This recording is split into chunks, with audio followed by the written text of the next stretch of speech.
الحمد لله وكفى والصلاة والسلام على سيد الأنبياء أما بعد. مرګرو به دې شارټ او مختصر کلیپ کې وضاحت کول غواړم.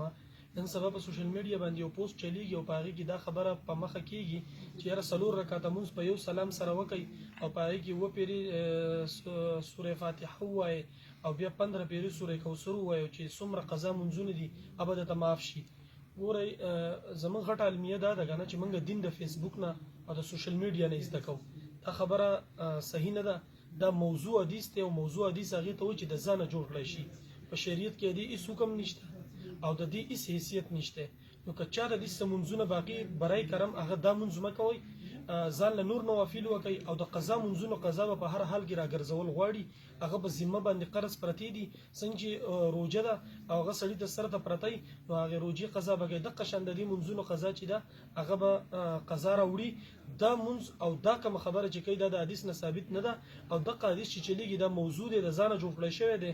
نو برای کرم دا مخکې مه شیر کوئ او غلطه خبره مخکې مه رسوئ. په شریعت کې د دې هېڅ ګنجایش نشته او نه د دې څه حیثیت شته.